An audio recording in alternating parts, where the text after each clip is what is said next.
हम खगोल शास्त्र के बारे में कोई भी ज्ञान, जैसे सौर मंडल है, सूरज है, पृथ्वी है, सूर्य के बहुत सारे ग्रह हैं, ग्रहों के बहुत सारे उपग्रह हैं, इन सब के बारे में जो भी ज्ञान पाते हैं या हमने जो पढ़ा है बचपन से, तो दो ही नाम हम जानते हैं, एक तो कॉपरनिकस और दूसरा गैलीलियो। पृथ्वी है, सूर्य है, पृथ्वी और सूर्य के बीच में कोई दूरी है, पृथ्वी और सूर्य के बीच में कोई आकर्षण है, पृथ्वी और सूर्य के अलावा दूसरे ग्रहों के आपस के कोई आकर्षण है, ये सारा ज्ञान हम दो ही लोगों के नाम से पढ़ते हैं। आपको याद होगा, एक तो कॉपरनिकस, दूसरा गैलीलियो। कॉपरनिकस के ज्ञान के आधार पर हम पढ़ते हैं पृथ्वी सूर्य के चारों तरफ चक्कर लगाती है, पृथ्वी अपनी धुरी पर भी घूमती है, सूर्य के चारों तरफ भी घूमती है, अपनी धुरी पर घूमने से ये होता है, सूर्य के चारों तरफ घूमने से ये होता है। ये सब बचपन से हम पढ़ते आए कॉपरनिकस के नाम से या तो गैलीलियो के नाम से।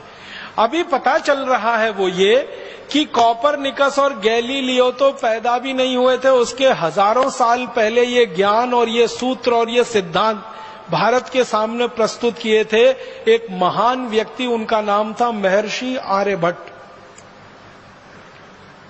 उन्होंने सबसे पहले दुनिया को बताया कि ये सौर मंडल में सूरज स्थित है और स्थिर है, पृथ्वी जो है स्थिर नहीं है, वो घूम रही है सूरज के चारों तरफ और वो अपने अक्ष पर भी घूम रही है।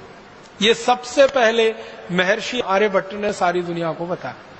उसके बाद उन्होंने जो सूत्र दिए, उन सूत्रों के आधार पर पृथ्वी और सूर्य के बीच की दूरी निकाली गई और आप हैरान हो जाएंगे, महर्षि आर्यभट्ट ने जो दूरी निकाल के दे दी, वो दूरी को आज तक दुनिया का कोई खगोल शास्त्री चुनौती नहीं दे पाया, आज तक नहीं दे पाया। जितनी दूरी उन्होंने बता दी, उतनी ही दूरी आज के वैज्ञानिक बताते हैं पृथ्वी और सूर्य के बीच की। और तीसरी महत्व की बात महर्षि आर्यभट्ट ने जो सारी दुनिया को बताई वो ये कि सूर्य जो है ये निरापद नहीं है, इसमें बहुत सारे काले धब्बे हैं और ये काले धब्बे की जो थ्योरी है, इसको स्टीफन हॉकिंग्स नाम के एक आधुनिक वैज्ञानिक ने अपने नाम से लिखवा लिया है और वर्ड पेटेंट ले लिया है, ब्लैक होल थ्योरी। आप में से कुछ लोग अगर थोड़ा फिजिक्स पढ़े होंगे तो आपने पढ़ा होगा ब्लैक होल थ्योरी। ये ब्लैक होल थ्योरी को सारी दुनिया मानती है, स्टीफन हॉकिंग्स की खोज है ब्लैक होल्स थ्योरी। लेकिन महर्षि आर्यभट्ट ने स्टीफन हॉकिंग्स के जन्म से हजारों साल पहले बता दिया कि सूरज निरापद नहीं है, इसमें ब्लैक होल्स हैं, काले विवर हैं, और वही उसके जीवन का कारण है। इसके बाद और एक महत्व की बात जो सारी दुनिया में महर्षि आर्यभट्ट ने बताई, जिसको दूसरे लोग अपने नाम से प्रकाशित करते रहे हैं, वो ये कि हमारा जो सूर्य है और सूर्य के साथ दूसरे ग्रहों की जो स्थिति है, तो सारे ग्रह सूर्य के प्रकाश से प्रकाशित हैं। दूसरे ग्रहों के पास अपना कोई प्रकाश नहीं है, सूर्य के प्रकाश से ही वो सब प्रकाशित हैं। वो चाहे शनि हो, चाहे बुध हो, चाहे शुक्र हो, चाहे चंद्रमा हो, चाहे मंगल हो, ये सब सूर्य के प्रकाश से प्रकाशित है। सारी दुनिया को सबसे पहले महर्षि आर्यभट्ट ने बताया है।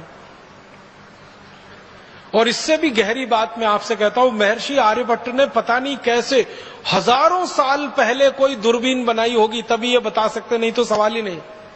महर्षि आर्यभट्ट ने बताया कि शनि के 5 उपग्रह हैं, पूरी दुनिया को पता चला।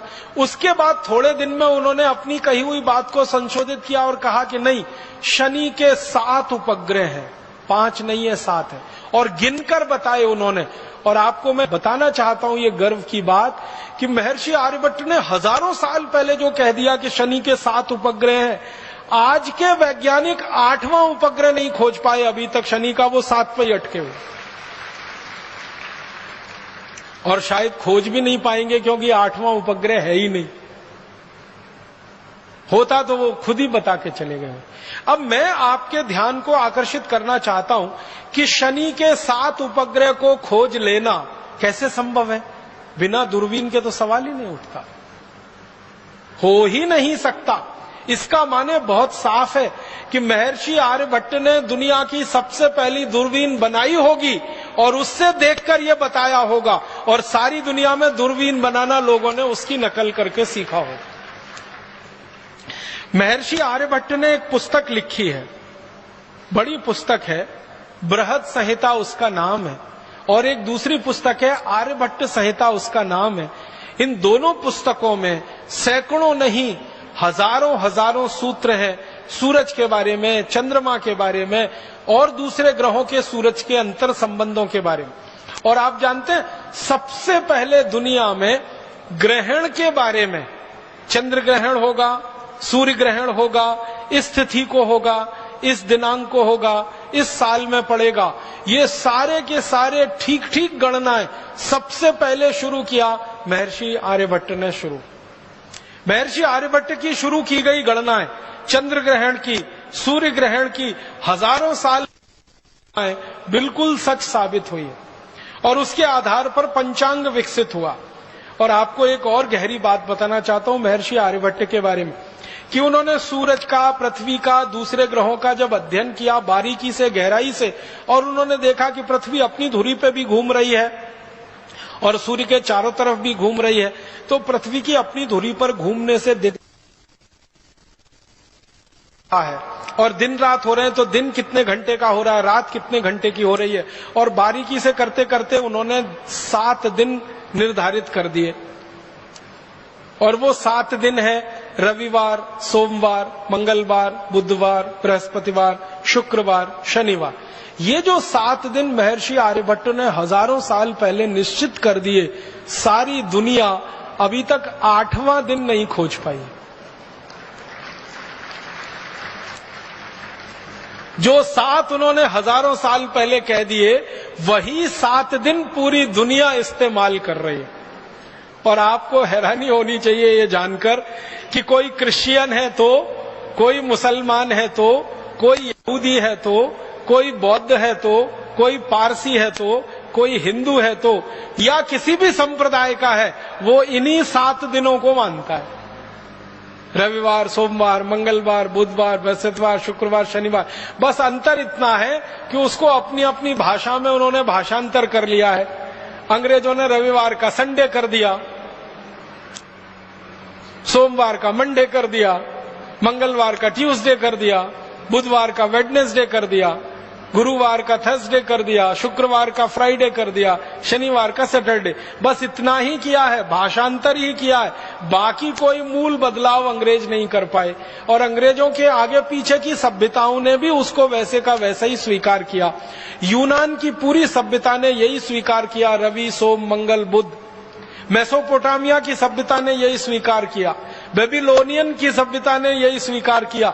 दुनिया में जो बड़ी बड़ी सभ्यताएं मानी जाती हैं, सब में ये रवि, सोम, मंगल, बुध, बृहस्पति, शुक्र, शनि ही है। और ये भारत की देन है सारी दुनिया की सभ्यताओं को, जिसमें वो एक कदम भी आगे हमसे बढ़ नहीं पाए हैं। जितना हमने खोज के बता दिया, वहीं पर पूरी दुनिया रुकी हुई है अभी तक। बहुत बड़ा योगदान है महर्षि आर्यभट्ट का इस खगोल शास्त्र की दुनिया। और एक दो छोटी बातें बताता हूं कि महर्षि आर्यभट्ट का एक और बहुत बड़ा योगदान है सारी दुनिया के लिए, गणित का। गणित के बारे में 2-3 रोचक तथ्य मैं आपको कहना चाहता हूं। गणित में जो त्रिकोणमिति होती है ना, आपने तो पढ़ा होगा बचपन में, हम लोग अंग्रेजी में उसको ट्रिग्नोमेट्री कहते हैं। ये जो त्रिकोणमिति है, ये जो ट्रिग्नोमेट्री है, ये महर्षि आर्यभट्ट की खोज है।